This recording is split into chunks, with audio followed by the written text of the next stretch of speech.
kooxda kubadda cagta ee jamciyadda quluub al-khayriya oo horey loo odhan jiray kooxda Soul Star ayaa waxay ku casuumeen ciyaar saaxiibtinimo koox ka socotay gobolka Mudug gaar ahaan magaalada Gaalkacyo.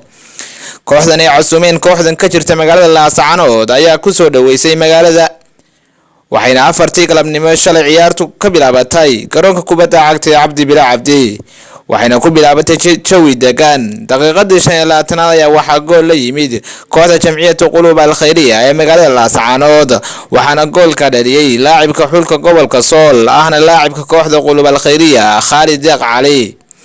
Khalid Badro.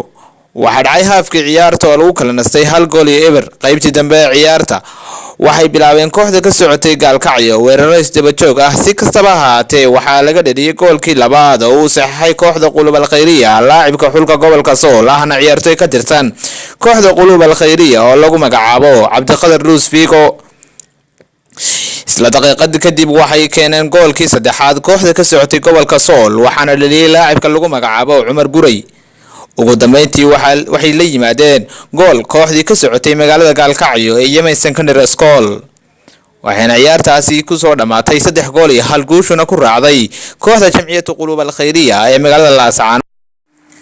si kastaba ha ahaatee kooxda ka socotay magaalada Gaalkacyo ee Yemen Secondary School ayaa soo bandhigtay kubad aad u fiican oo ay dadku aad ugu qanceen. kooxda jamciyadda quluub al-khayriya ayaa ah kooxda ugu facaweyn guud ahaan gobolka Sool iyadoo ay kaga jiraan xulka kubadda cagta gobolka Sool ku dhawaad 16 ciyaaryahan.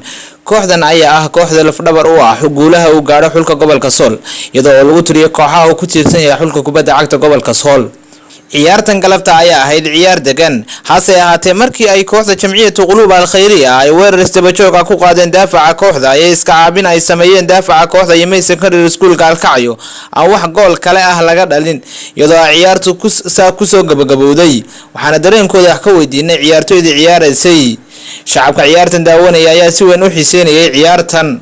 ugu dambeyntii waxa ciyaarta daawashadeeda ka soo qayb galay wasiiru dowlaha wasaaradda xanaanada xoolaha Jamhuuriyadda Soomaaliland Cabdiwaaxid Cabdiqaadir Cabdiraxmaan, isuduwaha wasaaradda dhalinta iyo ciyaaraha Jaamac Khalifa oo cilmi, gudoomiyaha komishiga gobolka Sool Cabdilaahi Labagoole, tababarayaasha labada kooxood qurbajo qaar ka mid ah isboortiga gobolka Sool iyo shacabweyne aad u tiro badan.